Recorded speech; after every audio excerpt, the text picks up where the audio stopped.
Saudi Arabia, దుబాయ్‌ల మధ్యన ఘర్షణ వాతావరణం ముదిరి పాకానబడుతోంది. ఏదైతే ఎస్పెషల్లీ సిరియాకి సంబంధించి, యెమెన్‌కి సంబంధించి.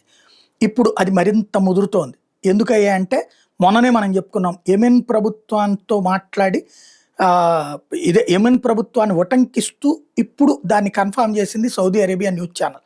ఏంటంటే, దుబాయ్ అక్కడ ఒక రన్‌వే కడుతోంది. ఆ రన్‌వే ఇజ్రాయెల్ ఎయిర్ క్రాఫ్ట్స్ కోసం, అంటే ఇజ్రాయెల్ యుద్ధ విమానాల కోసం అని చెప్పేసి. మయాన్ ఐలాండ్‌లో ఇది కడుతోంది.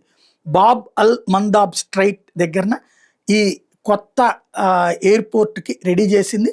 ఇది యెమెన్ ప్రభుత్వం అధికారికంగా సౌదీ అరేబియాకి చెప్పింది. దాంతో దుబాయ్‌కిను, సౌదీ అరేబియాకి మధ్య మరింత ఘర్షణ వాతావరణం. ఎందుకంటే ఇప్పుడు దుబాయ్ ఇజ్రాయెల్ వాళ్ళని తీసుకొచ్చి దాడి చేద్దాం అనుకుంటుంది సౌదీ అరేబియా అండతో ఉన్నటువంటి హౌతీ తీవ్రవాదులతో. కాబట్టి ఇప్పుడు అది కాస్త పెద్ద ఇష్యూ అవుతోంది.